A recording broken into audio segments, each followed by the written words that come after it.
Hello, everyone. Welcome to PopCultX, episode 152. Once again, we are joined with our special guests, Gen X, and our co-host, Danny, with myself, Gabriel. So we're going to go ahead and jump into some pop culture talk. Let's go ahead and get right into it, guys. Yeah, let's do this. Welcome back, everyone. So I know the past few episodes we've hinted at, and I kind of mentioned I was going to go watch it. Yeah, I'm going to go watch it. Eventually going to go see it. Well, that happened. And of course, I'm talking about Deadpool and Wolverine. So I finally, seems like the rest of the world finally went and watched it. I think it crossed over like $1 billion in box office sales worldwide. Yeah. So that's kudos to the creative team there. And I think we've surpassed our moratorium on spoilers. I think because now all the stars of the movie are talking about it and they're doing spoilers. So if they can do it, then we can too. We don't have to worry, right? Yeah. Fair enough. I agree. With that being said, let's do a little talk about Deadpool Wolverine before we get into another segment later on that might have little implications with the movie. But we'll see. So I'll give my first feedback on it since before I hadn't said anything. It was really good. I enjoyed it immensely. It's one of those movies where I think each time I watch it, I'll take away something new from it, because it was just so jam-packed full of Easter eggs and little tidbits. And it's kind of like, who's the director that's very famous for Everything Has a Meaning? Kubrick? Is it? Yep. Yeah. Kubrick, everything has like a meaning. So you look in this movie, like the background has like a picture or a poster, has some relevance or building to Easter egg to another Marvel entity. But I really enjoyed it for that. I really enjoyed all the different variations of Deadpool. I thought it was so much fun. The thing I think I cracked up the most is one of their fight scenes where they're doing like side scrolling. So it's like a side scrolling video game. And I thought that was really fun, really neat way to portray them trying to get to where I forget where they're trying to go, but it was just a really cool fight sequence. But the whole movie was just a lot of fun. You guys, any of your favorite moments or cameos from the film? I think for sure, Blade was my favorite cameo. When Wesley Snipes came on the screen, everyone in the audience kind of freaked out. I freaked out a little bit. It was cool to see him. I know there's a lot of talks about Marvel remaking Blade and recasting. For me, Blade will always be Wesley Snipes. He did such an amazing job, so super iconic in that role. He's a badass. That for me was one of the best moments in the movie. Yeah, so I also like those parts, but I also like Wolverine variants that we got to see iconic covers that showed up with him on the crucifix one. That's a really iconic cover. And then also Patch, and just seeing all the different variants. I thought that was a really clever way of giving a nod to all the geeks and freaks that love that. And just to be able to, be like, oh, shoot, I forgot about that cover, and then just being able to enjoy even like all the characters, the Deadpool, that scene at the end, I was like, he's killing all the Deadpools, but they come back, right? So, and then all of a sudden, not to give it away, if you haven't seen it, it's terrible. I told you guys at the last episode, I had trolls hitting me up because of the Blade reference. And I was like, that is like the smallest part of the movie. But I think we're at the point where if you didn't see it and you're waiting to stream it like another 6 months, then that's on you. At this point, we're going to talk about the internet. Yeah. Yeah, exactly. Stay off the internet. Be a recluse for as long as you can. Try not to get your internet up and running. Maybe don't pay the bill. I don't know, whichever one you decide to do. So, don't pay the electricity. Go out there and be like Wild Bill, and just, go on tour on a carnival. I don't know, whatever you want to do. But no, it was an excellent movie. Like I said, I actually liked it right under Endgame out of all the Marvel movies. But, I give Ryan Reynolds props. Like, he really did it. Like, he really pulled a lot of this lore and a lot of the characters that we all didn't expect. And then, even the ones that were leaked, they were better than they were, described. So I was excited. I'm excited to see it probably a third time. I brought my wife this time to go check it out because she was upset that I had seen it the first time. And she had a blast, which I knew at that point. I was like, okay, all right, maybe I am converting her. What did you guys think of, speaking of the Wolverine variants, of the Calverine, Henry Cavill? I thought that was awesome. Yeah, that was cool. I mean, it was rumored, right? But he looked like a good, badass Wolverine. Yeah. I still like the short person though, the true to form Wolverine, the little person. That Yeah. was hilarious when he got off the bar What? stool. But no, Henry Cavill was cool. I could see him playing that role. Yeah, for me, I think Henry Cavill did such a great job with Superman. In my opinion, I think he's one of the, after Christopher Reeve, like probably my favorite Superman. So it would be cool to see him in another super role, or not super role, another superhero role. Again, I think he's like too tall to be Wolverine for me. Like Wolverine needs to be a little bit more compact. I don't know if we know who the actor is that would be able to replace Hugh Jackman, but it would be interesting to see him definitely take up the role. You want to see Danny DeVito? Yeah, no. Well, there's some talk about some fan casting of what's the name, Daniel Radcliffe as Wolverine, and I was like, I don't know about that. Even if he got really jacked, I can't see him playing Wolverine, even though he definitely is like the height size. Who would you then fan cast? Let's fan cast a little bit for the MCU version of Wolverine. Who would you pick? I don't know because there's not a lot. I mean, there are a lot of short actors in Hollywood, but I don't really know if we know any. I don't know of anyone that would be able to replace Hugh Jackman. Hugh Jackman did such a great job at Wolverine that I'm not like super quick to try to replace him. I know that they're going to recast him, eventually because they can have him being Wolverine at like 60. But I don't know. I don't know who would be a good replacement for him. How about you, Jen? You know what? It's weird. I don't think I could see anyone else playing him. Shoot, if you brought back Blade, why not let Wesley Snipes at it again? You know what I'm saying? Let him play Wolverine. No, but all jokes aside, yeah, I don't know. Hugh Jackman killed it. And Yeah. I don't know if there's any other actors that could do it, especially the true to form Wolverine. Yeah, I was actually going to ask you guys in the MCU, since it's been rumored, who do you want Henry Cavill to play? What character would that be? Reversing it. So we're going with the character. That's interesting. I'm not sure. For me, I mean, I know before we get into that, I'm dying to say my Wolverine pick. Yeah, go ahead. I'm a huge fan of the show The Bear. So I think Jeremy Allen White would be a great pick for Wolverine if we're going the size factor, because I think he's like my height, 5'7". So, it'd be cool to see a Wolverine at I could see eye to eye with. That'd be kind of fun. That's a good one.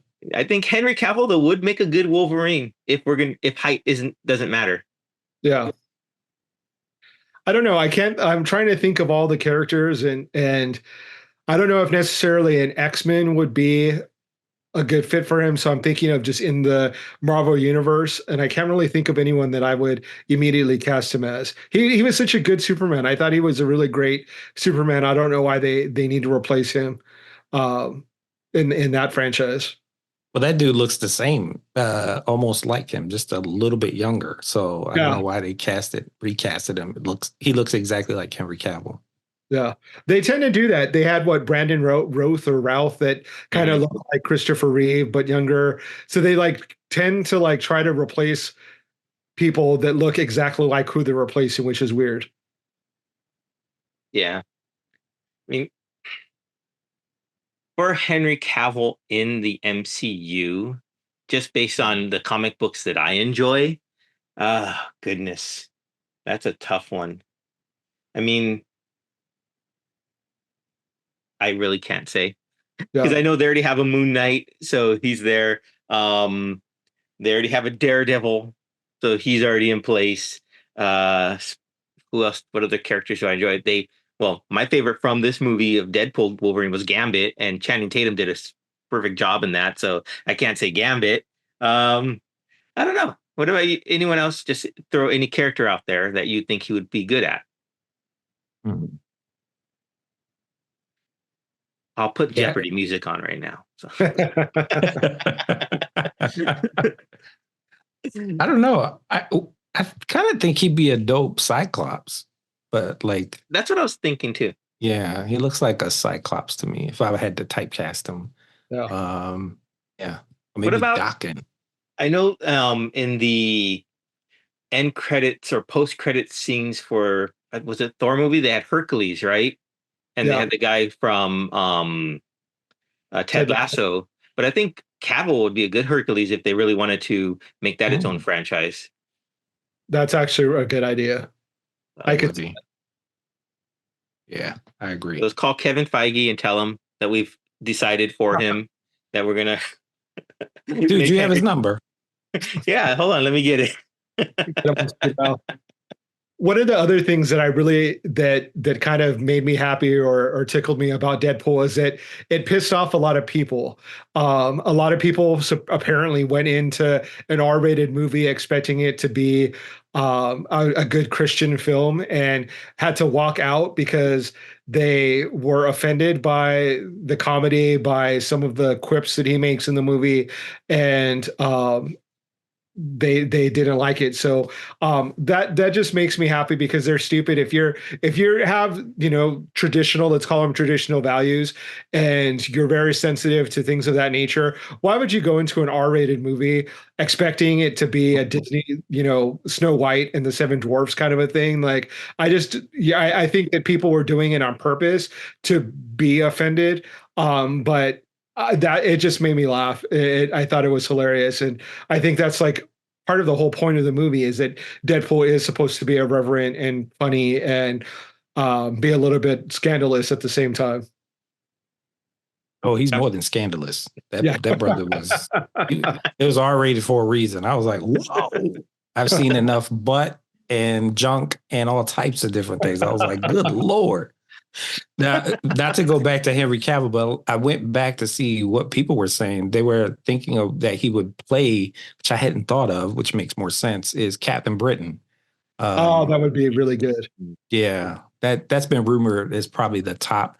Um, I actually thought Doctor Doom wasn't going to be RDJ, obviously, just like everyone else. But I actually thought Keanu Reeves, I know he is also another person who has signed up to play a character. We just don't know which one he was going to be. So I'm a Huh. little bummed that he's not Doctor Doom. But yeah, as far as Henry Cavill, they're even talking about Hyperion, which is interesting. And, the usual stuff too. They also had him as the Beyonder, which is kind of interesting too. I would be so down to see an Excalibur movie with Yeah. Captain Britain Yeah. and Yeah. that whole Nightcrawler and Kitty Pryde and uh, that would be dope. I'm a big fan of that series and that originally came out in like what the like 90s, late 90s, and but Alan Davis was the artist that did that, and that would be all aboard for that. That would be so cool. But I don't think they'd be doing an Excalibur movie until they introduce the X-Men, and that would be an iteration. I could see them doing that on like Disney Plus instead of like a full-on movie, like doing a Disney Plus series, which would be really cool. That's cool. Okay. Yeah. What didn't you like, Danny? What didn't you like about the movie? What didn't I like about the movie? Yeah. Uh Was there anything, or you thought it was a perfect movie? well, nothing's perfect. I mean, nothing's absolutely going to be absolutely perfect. I mean, I don't like the fact that they didn't call me to be a part of the movie. True. So that's like one negative right off the top there. Yeah. I wanted to see more, I think, of the team up, I guess, of all the characters they brought back. Blade, Gambit, Elektra, X-23. Who else am I missing? That was it, right? Just those four? Yeah, I think so. So I wanted to see more of them. And I know I heard or I read somewhere that this was like Ryan Reynolds sending like a love letter all to the 20th Century Fox Marvel characters. Yeah. So it was cool. I mean, but yeah, if anything, I would want to see more action from them.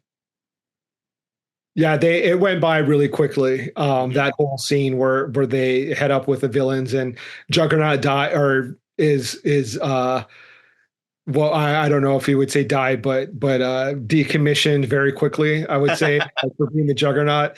Mhm. Uh, and it just went by really quickly. It would have been cool to see them battle it out a little bit longer. That's right. Yeah, you know who I really was vibing off of? Sabretooth. And then, that he was That was quick in funny and out. though. I think that was the one of the funniest part in the movies when he picks up the head of Sabretooth. It's like Yes. Furiosa. Yeah. That was insane. But he's one of my favorite of the villains of Wolverine. So that's why I was glad that they brought the old school, Sabretooth from the original X-Men franchise. Yeah. It was pretty cool. Yeah, I forgot about all the cameos. Man, I You gotta missed one watch it. though. Which That one? was hilarious and short-lived. And of course, I'm talking about Chris Evans as Johnny Storm. Yeah. Yeah. That, and of course, the end credit scene where he does his whole Deadpool's like, to set this record straight, and they have it on camera what he was quoting him saying that no one believed he was saying. And it was awesome. I enjoyed that monologue. I'm like, I want to learn that monologue to repeat to people in the street. It was so cool to me. It was funny. I enjoyed that seeing that side of Chris Evans because, we know Chris Evans is, of course, Captain America. So to see him from a previous iteration of the Fantastic Four and a way that we're not used to seeing him speak, I thought that Mhm. Yeah. was really fun. And I'm glad Ryan Reynolds and Sean Levy brought that character back into the mix. Yeah. It was pretty funny. Now let me ask y'all, because I've been in some chats and other like YouTube, people have been talking about Wesley Snipes playing Blade and that he's too old to be playing Blade. I personally think that he still has the moves and chops. I know he had talked about that was a rigorous training schedule to get his body back, but he's also a martial artist. So Yeah. for me, I feel like he actually, and movie magic can do wonders. He can make you move fast, make you look like you're actually kicking ass. So what do you all think about that? Is Wesley Snipes or even Wolverine's character, are they too old to play these folks? Hugh Jackman, are they too old to play these movies? I don't think so. I think that I when Blade came on, that didn't even pop into my head like, oh, he looks old. I just thought he looked badass and it was cool to see him. So I'm definitely think that he could still do Blade and do the character justice. I mean, like you said, Hollywood magic, they can make him look younger if there's an issue with him looking too old. But I think that he's still got the moves. He still can do all the action scenes. He's not that old. It's not like he's like 80 or something like that. Uh, Yeah. Like Harrison he's Ford. Arnold Schwarzenegger. Yeah. yeah, Yeah. exactly. And then I think that Wolverine, I mean, they could age him. It could be part of the plot that it's like old man Wolverine and old man Logan, and kind of go from there. But they're both such good characters. I don't want to see them go. I think that they can still milk some more movies out of them. I agree. Let me ask this question for you guys. You guys might know this better than I. In the comic book, does Blade age? I guess like a human, or does he age a lot slower? So interestingly enough, if you look at the original Blade, he had an afro and he was a human. The storyline that kind of proceeds after that is really from the movie. So they actually, after Wesley Snipes kind of introduced Blade, they took that actual look and translated it into the comic book. Oh, So interesting. Okay.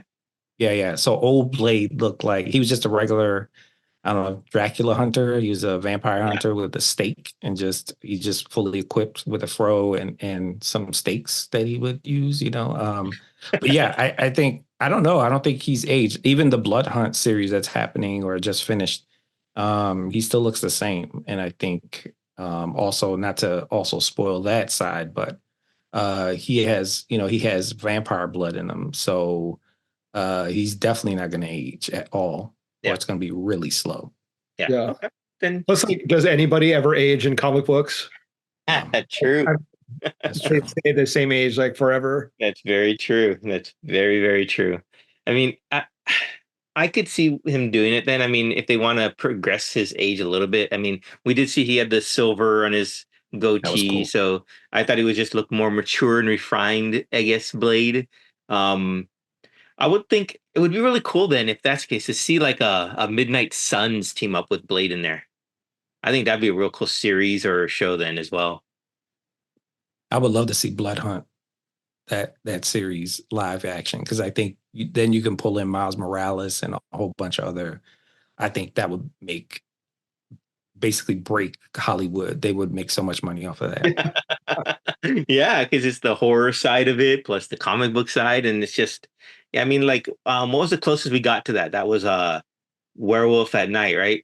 Yep. That short film, I guess you would call it, and that was really cool. I really enjoyed that, so I could totally see the Blood Hunt line coming up, and maybe a series of vignettes or short films that all equal together for that. That'd be kind of fun. I could see that. Let's see here. So with the whole Deadpool core, what did you guys think of that and all the different variations of Deadpool? Did you guys have a favorite of the different iterations? I think that the dog pull, or I don't know what you call that was probably my favorite.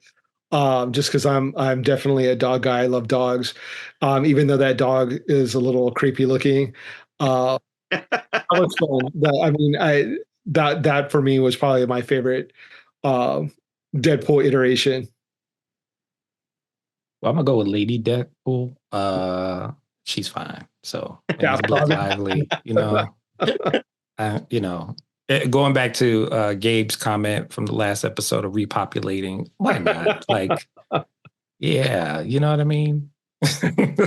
No, Lady Deadpool was cool. I wish I'd seen more of her. I actually was kind of sad that we didn't get to see either some type of like revelation, right? Taking the mask off and saying yeah. something, But yeah, the dog was hilarious. That dog was so funny. I didn't really like the nice, happy Deadpool. He kind of Nice got on my Pool. nerves. Yeah, I didn't like Nice Pool. He did have one of the best fourth wall breaks, though, I would say, when he Yeah. mentioned the proposal. I thought that was hilarious. So Yeah, he annoyed me for like towards the middle end of the movie. I was like, shut up. I guess that was the point, right? Yeah. I thought it was hilarious after they finished fighting the Deadpool core and they're starting to regenerate. And of course, the what's his sidekick's name that comes in? Oh, we all have the Phil. Is that his name? Phil, right? Was it Phil? Phil? I don't remember his name. It's like it's middle of the road. Yeah, Yeah, comes in there. Name. Yeah. Well, we all have one of those, and then they all stop fighting, for that. And then like you see the one of the characters had their arms chopped off and they were starting to regrow. So he had the little hands and he's like, yeah. I forgot about that. Yeah. Okay, maybe he's my favorite. That might be my favorite Deadpool. He just started laughing so much on that. There was and that's why I want to watch it again. Like I said, they jam-packed so much in there that you have to watch it a few times just to get it all, unless you go on the internet, of course, and look up all the Easter eggs that are there. And there are plenty. I mean, one that I saw before the movie came out was like the Liefeld shoe store in the background of one of the scenes. And that was, of course, I guess, had something to do with him and feet. I'm not sure exactly what that meant. Rob Liefeld can't draw feet. That's what He's terrible. And hands too. He's terrible with hands too. Okay. Like, you look at his work and it always like cuts him off at like the feet, or like he has like two left feet. The character, like it's crazy how like popular he is and how large, how big he is, and he can't draw feet. But that's hilarious. That was like my favorite when the previews were coming out. When I saw that, I was like, oh, that's so funny. Like that's gonna be a good movie. That makes it even funnier to me because I didn't know that. I mean, I just saw it. I knew it had something to do because I know the name Liefeld, but I didn't know that he couldn't draw feet. So that the fact that it's a shoe store makes it even funnier. Yeah, it's what was it? Just Feet, I think. Yeah, something like that. Yeah, it's hilarious. I'll send you some examples of his artwork, and it's really hilarious. Like some of the stuff that he does. Like there's an image that he did of Captain America where Captain America, the proportions of his body are so odd and weird, but people love chest. Yeah, Yeah. his chest is like 15 times bigger than his like the rest of his body. It's just the angle is terrible, but Say it with people your love that chest. comic.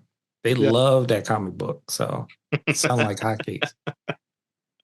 That's awesome. But I did love Old Man Logan when he dug him back out and he was just adamantium because you're really dead. Damn it. That was hilarious. And then he used his adamantium. I was Yeah. like, oh, that's pretty baller. That's pretty awesome. Yeah, Yeah. that was hilarious. That was just the opening sequence. So Yeah. The opening sequence was hilarious. and it was just like, okay, this is how it's gonna be. This is gonna be a great movie. I mean, just using his head, his spinal cord, and his skull, and just whipping that around. Yeah, that was Yeah. really cool. But Back to Wolverine. yeah, I think though Gambit probably at the end of the day was my favorite part of the movie. Not to take away from Deadpool or Wolverine, but Channing Tatum, and then hearing the story, I saw in his interview he did with Jimmy Fallon. I don't know if it was last night or a couple nights ago, but that he's been pushing to get a film to get that character made for like 15 years. Yeah. Yeah. And to finally have it included in this and to see the way he did it and the way he embraced it and the way his mannerisms. And I guess he's from an area where there are a lot of Cajun people. He was from Mississippi, where it's not in New Orleans, but close enough to it where he knew a lot of the lore from that culture, that Yeah. he brought all that into that character. It was just so wonderful. I want to see a Gambit standalone film now. Like that he talked about. I mean, Gambit is probably my favorite X-Men, has been, like I was telling Gabe earlier. I think it's because he uses a staff. And like I learned the staff when I was taking Taekwondo as a kid. So that was probably the reason I gravitated toward that. That's why Donatello is my favorite Ninja Turtle, because he uses a staff. So I want to see more of that. That's all. I think people fell even more deeper in love with Gambit because of 97, X-Men 97 and his Yeah. demise in that. Yeah. And if you haven't Learn my seen name. that either, I'm sorry. You're so freaking late to the party. Yes, Gambit dies in X-Men 97, but But he he's doesn't pretty just heroic. die. Yeah, he's heroic. Yeah, Yeah. it is quite remarkable. Yeah. It is probably, it was probably the best death I've ever seen on film, period. Maybe next to Optimus Prime, but that was pretty good. X-Men, the Transformers, the movie, that was dope. But no, I actually think it was by design. Anything that Ryan Reynolds has done, especially with the Deadpool franchise, he's been suggestive in pushing the envelope and just saying, hey, why don't you guys try this version or this movie? And that's how Deadpool got made, right? So he was very influential in that way. And I think he's also talking about Blade being with Wesley Snipes and giving him justice, kind of, like Old Man Logan. And so I wouldn't be surprised if they actually bring him back, because I heard the Blade movie is indefinitely on the shelf. Kevin Feige hasn't. It has. Oh man. Yeah, Kevin Feige didn't even introduce it at the last con. It wasn't even in the next 2 years of their blueprint, so that's not a good look. But but I think that even if they decided to do something, maybe even a TV show would be really cool to send off that version of Blade. But I also think he did that on purpose with Channing Tatum to say he's actually not bad as Gambit. Y'all are sleeping on this. Yeah. And when you make that kind of money with a film and that popularity of those characters, it's sort of like a no-brainer. I'm like, come on. Yeah.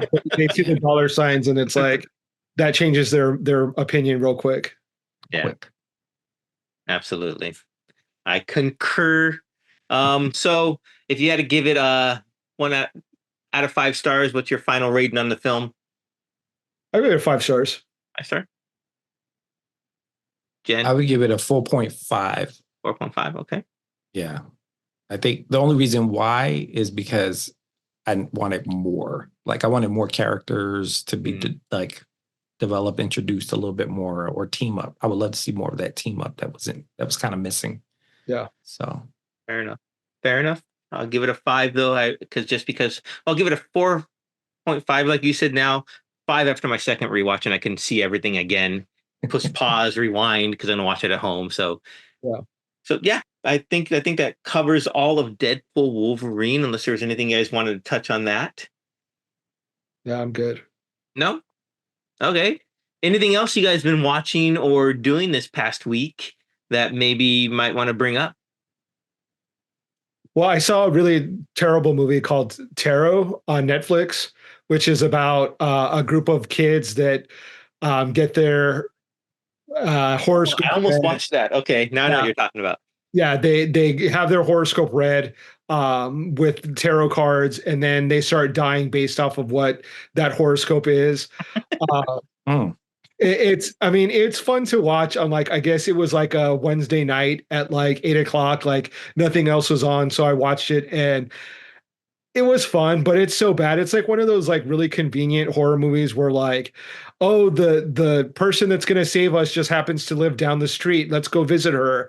And it just, things were just way too convenient for it to the plot wise, but it was okay. But actually, I'm gonna try backtrack and not say it's okay. It was a bad movie. But to say you went from terrible to okay. I start because then I start to think like, okay, well, I watched it and I was entertained, but I really wasn't. And there's an actor in it, Jacob Batalon or Batalon. I don't know how you Oh, say his Spider-Man. name. Yeah. Oh yeah, he was in Spider-Man. He annoys me for some reason. Like I just cannot stand him. I really thought he was annoying in Spider-Man. He's in it and he plays an even a more annoying character, if you can imagine that. And so yeah, if you like being annoyed, watch the movie and he'll definitely annoy you. Fair enough. Yeah. That's my 30-second review of that film. Okay. I watched a film called The Instigators on Apple TV. Mm. And Apple TV, it's really, they don't put out a lot of content, but I think they go for quality over quantity. So it was really good. I say it was really good. I enjoyed it. It's a action comedy starring Matt Damon and Casey Affleck. Um, and Ron Perlman is in it too, and he plays the prototypical corrupt politician. And I thought it was good. It started off a little slow for me. It kind of didn't get into it, but then it started picking up. Of course, Casey Affleck, who was one of the co-writers on it, and it was a lot of dialogue, as you would expect from a Casey Affleck written film. But it was enjoyable. I enjoyed it. I I don't want to give away too much what happens, but I'd say go watch it. So would you consider it like a political film, or is it just have some politics intertwined in it? It has some politics in that the political mayor is corrupt. And that's something that we see, is something that happens in real life. Absolute power corrupts absolutely, and that whole jargon. But I would definitely say that it did pull from people in real life to put into pop culture. Yeah. And I think that happens a lot, right? So pop culture really reflects the I guess the status or the atmosphere of the political arena. And we see it in a lot of satire, we see it in a lot of films, and it's really a fascinating topic that we could probably spend a whole episode on. But I think we want to talk a couple minutes about it right now. We can do that. Um, and I only say that because this is the political cycle, I guess, election cycle. We're in that right now. And I know a lot of that hype is going around, especially with the climate of what we find ourselves in. And I think the fact that these films draw and TV shows draw from that to kind of, not only memorialize it, but also just help us understand it better. I think back like one of the original pop culture political things would be like the Twilight Zone, Mm. right? When Rod Sterling and the way he captured the mood of I guess the pop culture, like use pop culture to capture the mood of the society as you see it. One of the episodes I remember was like I think it's called The Monsters of Maple Street, where like the neighborhood is convinced that someone among them is an alien and they're alien invaders, and it really how quickly they turn on each other. So even that's still relevant to today, right? Because we see people we don't know who they are, and we just automatically label them as being negative, and we turn on each other so fast. And I think that's the way pop culture can help us understand and hopefully avoid those circumstances. Is there any sort of film or anything you guys gonna add to that? Well, I think that what Hollywood does really well is they make things kind of easily able to be digested. Mhm. And things are they don't make it like overtly political with like a message just like banging you on the head. They sort of make it entertainment still because that's what, as Americans, I think we need to be entertained first and foremost before we are gonna sit down and like watch the news. At least for me, I do enjoy political themes in TV shows or movies, but it has to be entertaining for me to really want to watch it. Otherwise, I would just watch the news. Yeah, But I that's think true. that they've done some really great things that it helps progress society by having the movies or the media depict certain things, race relations, gender equality, things of that nature.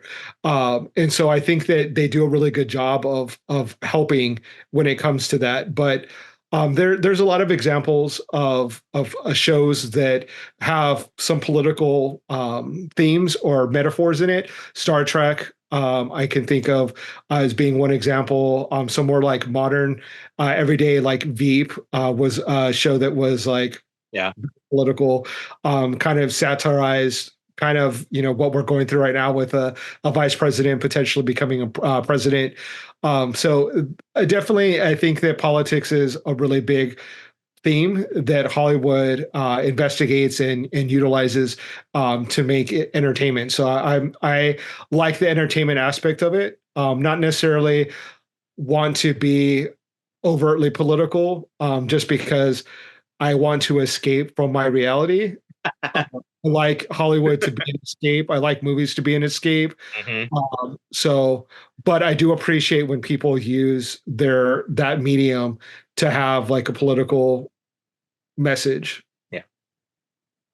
Yeah, I think that I'm reminded of what happened, after 9/11, and just how a lot of the shows that were represented, like movies like 24, reminded me of like the 80s all over again, right? Yeah. It was just like real macho, machismo, let's get it done, espionage type of thing.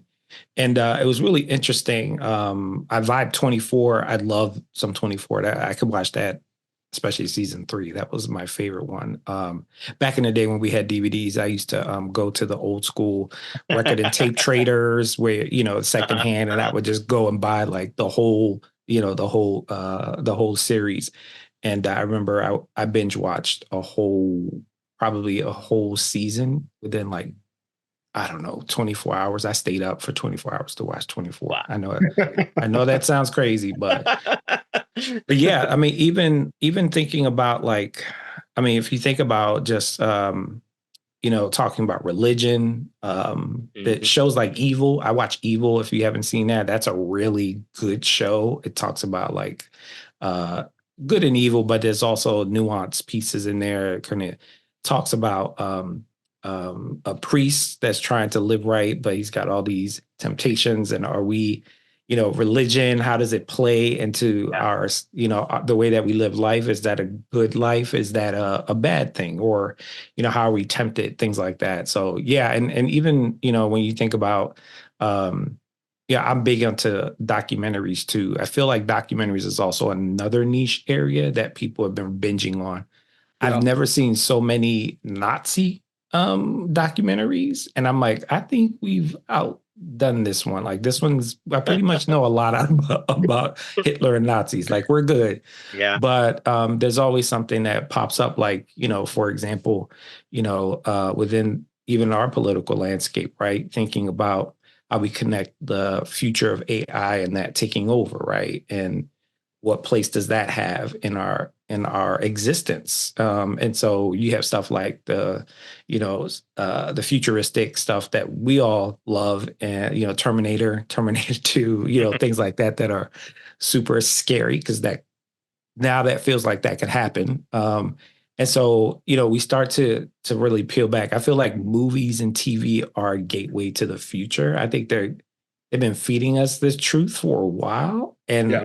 And not to sound conspiracy theorist, but we've seen a lot that has transpired in the past, 20, 30 years more that have really come to fruition now, right? So there's a lot that's been happening in the world. And, even thinking about nuclear weapons, right? And the Cold War. Now we're looking at it from a different perspective where the extinction of man is still in our hands. But then sometimes movies, just to corral us, we got aliens that show up that be like, "Yeah, we're gonna test your humanity today. We came at the right time, right?" So it's like, oh, okay. And But man those come are together, yeah. yeah. But I like those political shows like House of Cards. Those are things that are really cool. Yeah. So I watch all that stuff. I haven't seen it in a while, but I definitely recommend those. I think Black Mirror does a good job of bringing in the technology into its show and how man uses that or what could be the demise of man. I think AI, like you said, is going to be a huge. Um, I think there's a new show, a movie coming out. Not to go off tangent, that is about AI. It's like a horror film, and like they have an AI nanny or whatever, and Yep. I don't remember the name of the movie, but I just saw a trailer for it recently or a commercial, and like the AI scares the kids or comes to reality or something like that. But I think that's going to be a huge driving force for future Hollywood, although not in the way that we think or we're fearing about it taking over and running and creating everything. It's going to become a character, and in whatever instance it may be. Um, the political shows, like you mentioned, House of Cards and stuff, I think that is a prime example, like West Wing. Yep. Especially, it gives a good representation for people who may not be um, into political discourse at all, may not really know how it's all done or what transpires. And it's fictional, yes, but it's also could prove just for someone, oh, that's how that works, or that's how just eye-opening to people, and maybe it attracts them to want to get involved more so they don't see stuff like that happening without their input. So yeah. One of the things that when I think of like politics and pop culture, one of the questions that I have for you guys, and I'm kind of curious, is when you go to, let's say you go to a concert to hear one of your favorite musicians, do you like hearing political messages or does that turn you off? Are you like, I'm here to hear you sing your songs. I want to hear, your greatest hits. Let's leave the politics out of it. Or are you like, cool with it? I guess it all depends if you agree with their politics, right? So if you're in that same echo chamber, then you could be like, yeah, preach it, preach it. But if it's something that, I guess, if it's an artist you really enjoy and they're saying something that's completely different ideologically thinking than what you think, it can be really off-putting. Yeah. And that's when you say, stick to your music. That's what I'm here for. Or maybe you just walk out if it really is that bad, because now you can no longer support that artist because they've run off at the mouth. I think artists, for me, when they do that, as long as they're informed and not just regurgitating stuff that they might have seen or maybe they got an email about and they're just, repeating that like a parrot as opposed to informing themselves, that's what's really off-putting to me. Yeah, I think artists. I don't know. I grew up with like Red Hot Chili Peppers and like, I don't you remember We Are the World when they got around hunger and Africa. Yeah. Those were the times where it kind of felt wholesome to do political stuff because we were, even though that was far away, it was still something that like because of people's stardom, we could get behind, right? Like people's notoriety. Like even thinking about comics, like comic folks doing stand up, they had that whole series as well. Like Right. that Yeah. was, Yeah. yeah. So Robin they used to Williams, do, Whoopi Goldberg, yep, Billy Crystal. Billy Crystal. Yeah. Yeah. So I think when you start to look at artists and people like that, like you said, Danny, like, it depends on your alignment. I think that when people go off the rails, and again, that's all relative these days. Like I think about Kanye West and just his stardom. I used to love some Kanye West, and I still want to hold on to that Kanye West. But when you see him go off and do some crazy, conversation or talk, it just seems almost uh, simple and at the same time irresponsible. And so I think that there's a balance that needs to be met. So to answer your question, Gabe, I think it depends on the messaging, Mm-hmm. and if it's I would say pluralistic or even community centric. When you start doing like these political tropes and you start kind of going either red or blue in that way, it becomes a little bit performative, and you just don't know. I don't know a lot of superstars and celebrities that should have that type of influence on people, right? Like people should be a little bit smarter than just saying, well, because Kanye said this, then I'm all about that cause. Yeah. Or whoever, even political folks, like they're in that sphere. But I don't know if do y'all remember Ali G show? Yeah. Yeah. Okay. So one of my favorite things is that he used to interview these political folks, right? And people that were in office and folks who were vying for positions. It opened a lot of people's eyes, and it opened my eyes about how blindly we follow without necessarily educating ourselves. And I think that that's been the culture, I think, of people in the US in particular. So I think people just need to read more, invest more, read and get engaged, and not just believe what you see, and get sound bites from folks. Yeah. Just really do your homework, because it can be really. I've had people in conversations where people just believe celebritydom, and it's like, yeah, I don't know if that's the person you want to. Kim Kardashian, I'm not sure if she is a good representation about the justice system. I am thankful that she's participatory in jail reform and that she's getting people out. But as a political on a political landscape, I'm not sure if she would be the one that I would trust in that space. Yeah. I tend to enjoy when celebrities use their status to encourage people to do what you said, to go find out more information about topics, to register to vote. Yeah. I think that's really healthy and really good to encourage people to start their political journey by seeking out the ability, seeking out their own education and educating themselves. When they start spitting out like specific messages, you start to wonder like, okay, well, who told you that? Like, why do you think that way?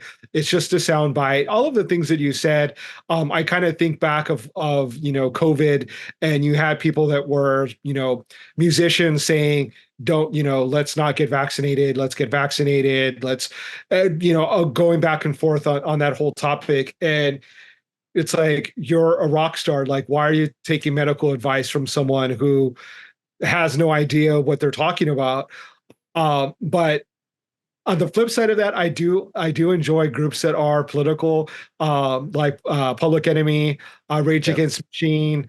I like Socially conscious ones. I like socially conscious people that are that you can see that they are sincere, that they are put their money where their mouth is, that they're actually educated about the topics that they're speaking on, versus when it's just someone trying to, appease the public by appearing a certain way, and knowing that they're playing to their fan base basically. But I do love socially conscious artists that are not just about getting money off of their fame. Yeah. For sure. I think you said it best. Where I enjoy when. Do you remember the Rock the Vote concerts? Yeah. Right. Yeah. And I think that's something that's actually needed nowadays as well, to get the more youthful generations to get out there and make sure that they are engaged and participating in the political cycle and voting.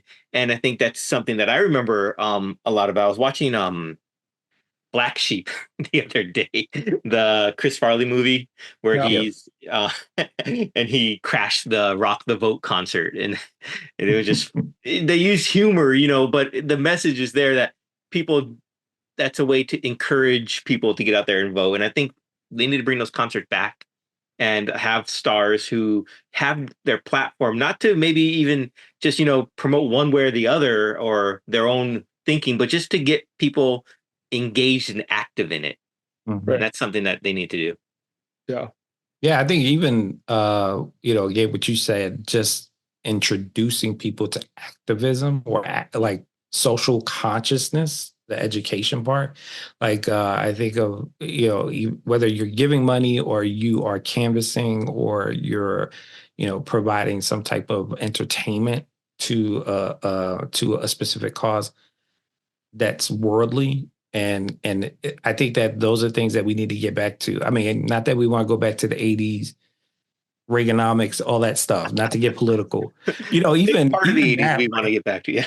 yeah, it was funny. I was thinking when I was thinking about this topic, I thought about how culturally like relevant the political landscape is, how it fuses into like this like cultural meme that should have been coming. We should have known it was coming, right? Mm-hmm. I think about George Bush and the Kanye West comment. He doesn't care about Black people. That became kind of like a socially conscious thing. People are like, "Oh my gosh, I can't believe Kanye said that." But then there was the flip side, which is the social activism that that was in place there. That was really interesting. It made you think a little bit more. Maybe Kanye isn't that radical or that dumb or whatever. But then you also see like the Arsenio Hall show and Bill Clinton playing the saxophone just to appease folks and get more votes, right? It's like, oh, come on, like, okay. And I think it's been part of our culture and it's cyclical in so many ways. I think the current landscape has become a lot bit more visceral.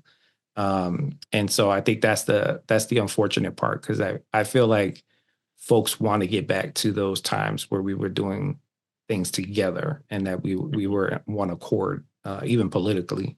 We were trying to make sure that everyone had some equitable rights or freedoms that we kind of didn't, we took for granted for the most part. So Yeah. Yeah, I agree that we do need to get back to a more civilized political landscape where it's not just name calling and putting down. It's more or something that we can move forward and lift each other up, and it's a discourse that maybe we don't agree eye to eye on things, but we have the best interest of the community at whole at heart there. So yeah. Mhm. Yeah. Yeah, while you were saying that, I kind of was thinking, what are some of my favorite socially conscious, songs or art that really speak to me? And I immediately thought of Marvin Gaye, "What's Going On," and that's such a classic song, and it's such a perfect way to bring out social issues in an entertaining way. Like the song is a great song, but it also is educating you at the same time. And I Yeah. think that's the perfect marriage of like politics or social consciousness with entertainment, is when you are, making a great song or making a great film that entertains people, but that also has an underlying message that is able to get across to the mass population. Yeah. Yeah, that song for me was Sam Cooke. The first time I heard Sam Cooke sing, "A Change Is Gonna Come," I was like, "Whoa, this is," and that was way before I was born. So this thing is timeless to me. And when it was introduced to me, it was still relevant. And that also is very introspective for me to think about, 50s, the civil rights era, and where we are now. Things like that, songs like that, allow us to think about humanity in different ways, or even to see it from perspectives, even if they're not your identity, right? So, Yeah. a change is going to come was obviously during the civil rights era, but thinking about Black folks in the struggle, and for people to see things like that, and for that song to really be the vocal component to the civil rights era, really gave way to folks to be much more critical about racial justice and equity. So it's really interesting how music also plays a part in our cultural norms and how we activate things in our lives.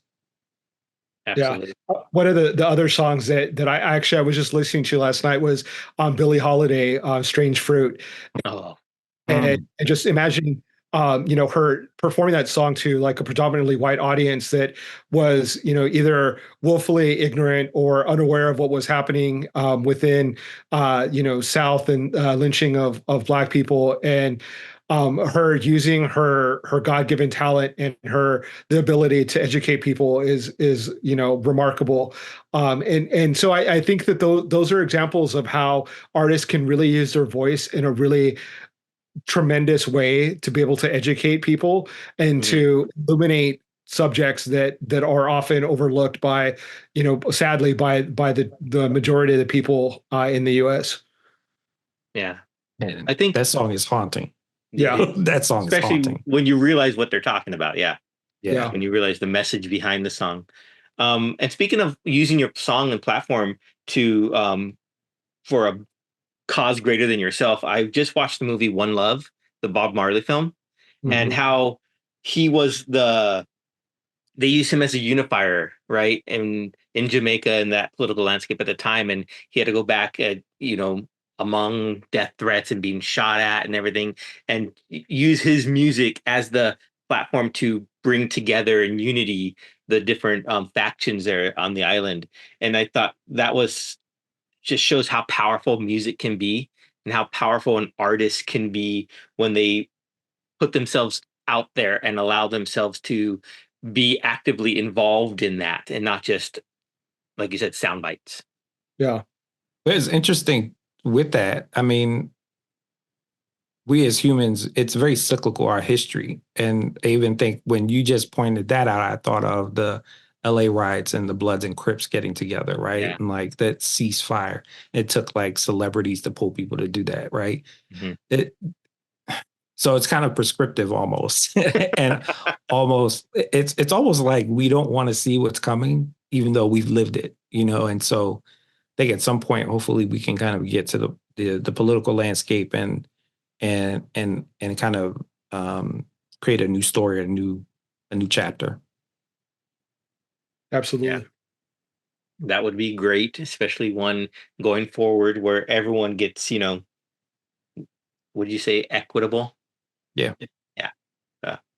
Absolutely. Well, very cool. We got heavy today. We did. We went a little deeper than I expected, and that was great. Full to that. Wow. Yeah, you got me thinking while I'm thinking. I'm like, okay, wait a minute. What's going on? What else is happening here in this world? Well, everyone out there, I'm curious to see if you're watching this and you've stuck around this far into the episode. What songs really, like Gabe brought up a couple, what songs really have that importance level to you? Share in the comments. Let us know maybe what artist, had that same sort of made you feel that way, made you want to maybe even get involved, made you open your mind to different aspects of that outside of your bubble or whatnot. So I'm curious to see what everyone else out there thinks about that. Put it in the chat. Put it in the chat. So with that being chat, y'all, let's interact.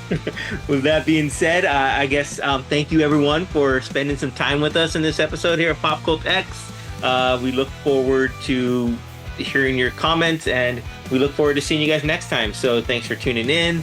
Thanks for liking. Thanks for sharing. And we will catch you all next time. Peace.